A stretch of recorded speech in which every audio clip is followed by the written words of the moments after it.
Olá a todos, sou Kátia, estamos mais uma vez aqui para fazer uma reflexão do Evangelho de Jesus. E hoje nós vamos falar um pouco sobre o capítulo 10, que são os bem-aventurados, os misericordiosos, que fala muito sobre o perdão. Então, para que a gente possa começar, vamos ler um trecho aqui. Perdoai para que Deus vos perdoe. Bem-aventurados os misericordiosos, porque eles alcançarão a misericórdia. Quando nós falamos de perdão, há duas maneiras diferentes de perdoar. Uma é grande e nobre, verdadeiramente generosa, sem segunda intenção, tratando com delicadeza o amor próprio, a suscetibilidade do adversário, mesmo quando a culpa foi inteiramente dele. A outra é quando o ofendido ou aquele que assim se julga impõe condições humilhantes ao adversário, fazendo sentir o peso de um perdão que irrita em vez de acalmar. Se estende a mão, não é por benevolência, mas por ostentação, a fim de poder dizer a todos: vede quando sou generoso. Então, na visão aqui do Evangelho, nós temos que analisar a questão do perdão. Perdoar é realmente sentir dentro do coração o perdão àquele que nos ofendeu. Perdoar de verdade é entender até as motivações que aquele ser fez contra nós. Entender e analisar qual é a nossa responsabilidade dentro do que ocorreu. Porque o universo é energia. Tudo nos ocorre porque nós atraímos. É isso que nós entendemos. Então, quando somos ofendidos, quando somos traídos, temos também a nossa corresponsabilidade dentro disso. E assim pensando, não teremos o perdão como superioridade. Sim, não seremos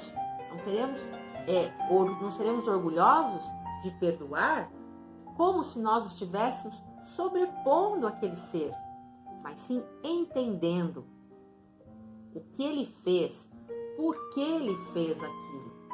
Isso sim é perdão de verdade. Isso sim é o perdão como caridade. A caridade, o perdão, faz parte da caridade. A indulgência para com os outros, a benevolência para com todos e o perdão para com as ofensas que vem do coração. Não o perdão que vai dizer a todos orgulhosamente que você perdoou aquele ser que é inferior a você, mas o perdão de coração, entendendo a fraqueza do outro e talvez sua também. Mais do que pedir perdão, quem ofende, é dizer: sinto muito que isso tenha nos acontecido. Quando você diz sinto muito por isso ter nos acontecido, você se coloca dentro da situação como corresponsável, dentro desse emaranhado energético, e as duas pessoas ou as duas partes envolvidas têm um peso menor energeticamente e conseguem refletir muito melhor sobre a situação. Então, é importante nós vermos esse item do perdão, e ele fala aqui, é impossível que a reconciliação seja sincera de uma e de outra parte se você não for generoso o suficiente com verdade, né? Em todas as contendas, aquele que se mostra mais conciliador, que revela mais desinteresse próprio, mais caridade e verdadeira grandeza de alma, conquistará sempre a simpatia das pessoas imparciais. E tem, gente, o sacrifício mais agradável a Deus. Quando Jesus disse: vai te reconciliar primeiro com o teu irmão e depois virás fazer a tua oferta. Porque a todo instante nós pedimos perdão a Deus pelas nossas ofensas. Né? Na própria oração que Jesus nos ensinou, fala sobre isso. Perdoai a quem ofende, assim como eu perdoo. A oração ela diz isso. Mas, primeiramente, se reconcilia com o teu irmão. Isso é muito mais agradável a Deus. E ele fala aqui, ó. Ele ensinou que o sacrifício mais agradável ao Senhor é o dos próprios ressentimentos, que antes de pedir perdão ao Senhor, é preciso que se perdoe aos outros e que, se algum mal se tiver feito contra o irmão, é necessário tê-lo reparado. Somente assim a oferenda será agradável, porque é proveniente de um coração puro, né, de qualquer mal, de qualquer ressentimento. Aí, quando nós vemos essa situação do perdão, de entender ao outro, nos faz refletir sobre mais um ponto. Nós temos algumas frases aqui, por exemplo, quando não julgueis para não ser julgados, aquele que estiver sem pecado que atire a primeira pedra. E tem aqui também o argueiro e a trave no olho. Vou ler para que a gente possa refletir. Por que vês tu, pois, o argueiro no olho do teu irmão e não vês a trave no teu olho? O que é isso? Normalmente, isso é apontar as falhas alheias sem olhar para si mesmo. Um dos caprichos da humanidade é ver cada qual o mal alheio antes do próprio. O espírito Joana de Ângeles, por intermédio da mediunidade de Valdo Franco, esclarece esse mecanismo que a psicologia denomina do que? De projeção. Toda vez que alguém combate com exagerada veemência determinados traços do caráter de alguém, projeta-se nele, transferindo do eu, que o ego não deseja reconhecer como deficiente, a qualidade negativa que lhe é peculiar. Torna a sua vítima um espelho no qual se reflete inconscientemente. Há uma necessidade de combater nos outros o que é desagradável em si. Jesus já havia identificado esses olhos maldosos. E por que reparas tu no argueiro que está no olho do teu irmão e não vês a trave que está no seu olho? É forte, né? Aceitarmos que quando nós apontamos o defeito do outro, nós estamos, na verdade, projetando o nosso defeito. Antes de julgar, seria muito melhor nós verificarmos a nossa parte. Também não estaríamos agindo do mesmo modo que a pessoa alvo da nossa crítica? É uma reflexão para nós lançarmos a todo momento, para que a gente possa cada vez evoluir mais, conhecermos, analisarmos todos esses pontos. O que criticamos no outro exatamente pode estar no nosso subconsciente. Um marido autoritário, um filho rebelde, uma esposa ingrata, uma mãe cobradora, um pai ausente. Portanto, antes de criticar qualquer um que seja, faz uma análise, verifica se não carregamos essa mancha escura que identificamos no próximo, não é verdade? Ter misericórdia do próximo começa no instante em que reconhecemos as nossas mazelas, as mesmas que nos fazem cair diante de Deus pedindo perdão, né? E é muito importante nós termos consciência, com a mesma medida em que medirmos, seremos medidos. É isso que Jesus nos fala. Vamos ser tratados como nós tratamos os outros. Não julgues para não ser julgados. Aquele que estiver sem pecado, que atire a primeira pedra. Né? Vamos olhar para dentro de nós. Estamos todos aqui neste planeta, nessa existência, para evoluirmos a cada momento. Então, todos nós temos as nossas mazelas e os nossos defeitos, né? Os nossos pontos de melhoria, as nossas sombras. Então, vamos analisar cada questão. Aquele que estiver sem pecado, lhe atire a primeira pedra, disse Jesus. Esta máxima faz da indulgência um dever, pois não há quem dela não necessite para si mesmo.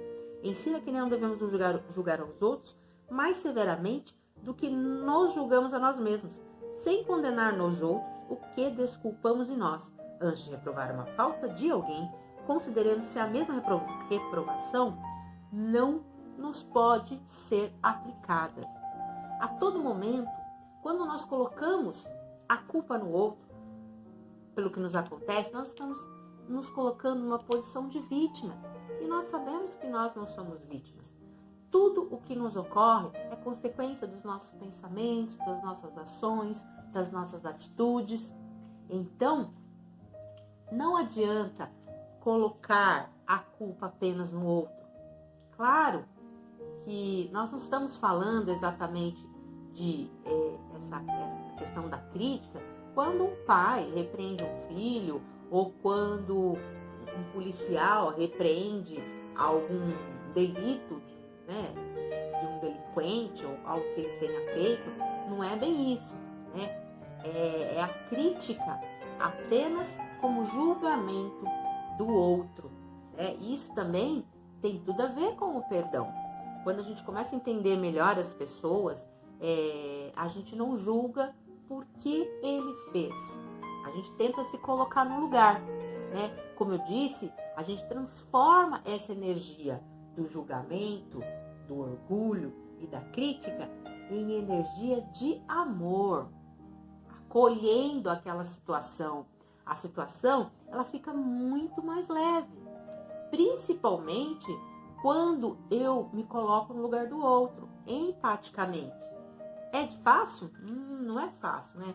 A primeira coisa que a gente faz quando alguém faz um apontamento malicioso contra a gente fica bravo mesmo, a gente começa a pensar coisas erradas e aí a gente cria uma situação muito pior pra gente.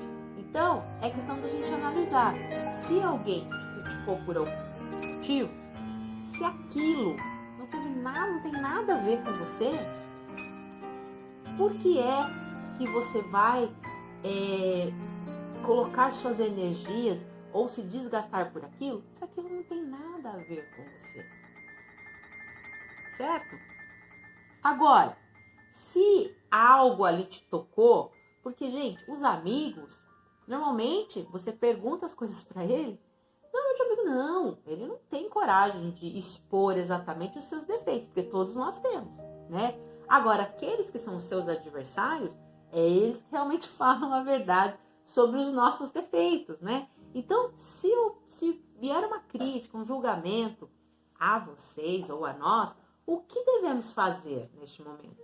Analisar. Provavelmente esse ponto eu preciso melhorar. Transformar essa crítica numa energia construtiva, para que você possa refletir sobre aquele ponto de melhoria e ver o que realmente eu posso tirar de bom com essa situação. Não remoer a mágoa, né? O ressentimento. E aí que vem o verdadeiro perdão. Né?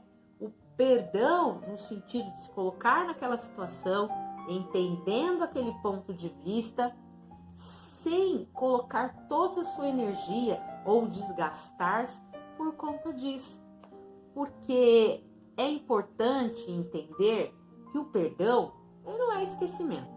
Porque a memória, ela registra. Por mais que você fale, eu esqueci.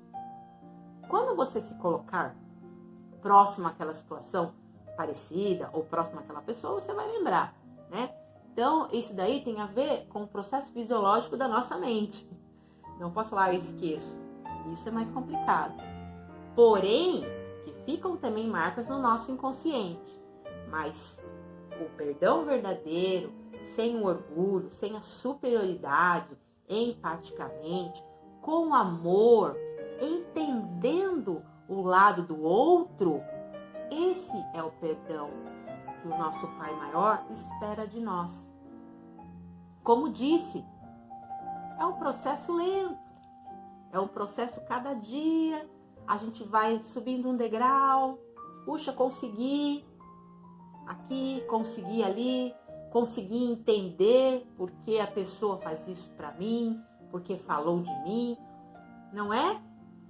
É um degrau, são degraus que a gente vai subindo e vai evoluindo a cada dia.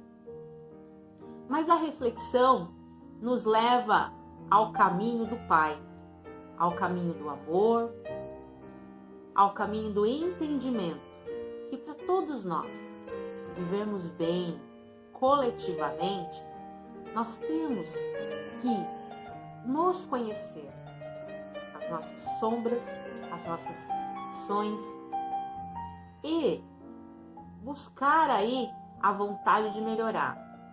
Vontade de melhorar, detectei, assumo aquela questão, quero melhorar e coloco isso em prática. O segundo ponto é entender que todos nós temos as nossas limitações e fraquezas. Então, o outro pode errar conosco e nós também podemos errar com o outro, não é? Então é perdoar o outro, realmente de coração, sem humilhá-lo, porque vai chegar a nossa hora de pedir perdão também, ou a nossa hora de dizer: sinto muito pelo que eu fiz, sinto muito que isto tenha causado todo esse problema para nós.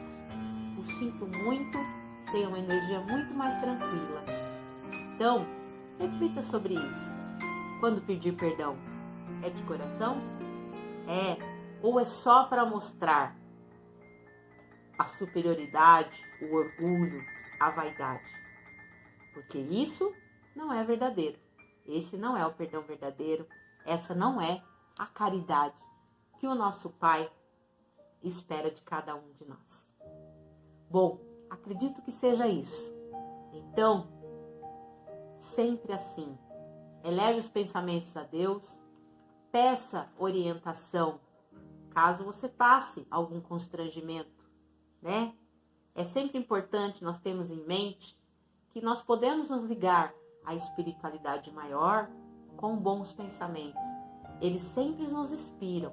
O primeiro pensamento que vem à nossa mente é nosso, é aquele impulso. Já o segundo pensamento é a inspiração que vem do alto. Então, se você estiver em alguma necessidade, alguma palavra que te falaram, e você impulsivamente for falar, conte até 10, literalmente, respire, não é? Peça inspiração para que você possa proferir as palavras seguintes e não entrar também nessa energia. E ainda criar um emaranhado muito maior energético e ficar aí conectado por essa energia negativa que pode atrapalhar a sua vida, né? Porque conectados mentalmente no ódio, no rancor, vão atrapalhar as duas pessoas. Tem uma frase que diz assim: ter ódio, acho que é de Shakespeare, ter ódio de alguém é tomar veneno e esperar que o outro morra, né? Então, esse ódio, ele vai reverberando ao outro e a nós mesmos. Então, livre-se desse ódio. Eu sinto muito que isso aconteceu com a gente, né? Humildemente, com amor de dentro do coração. E todos viverão mais em paz, harmonicamente, energética e amorosamente. Obrigada a todos e até a próxima. Que Deus nos abençoe. Amém.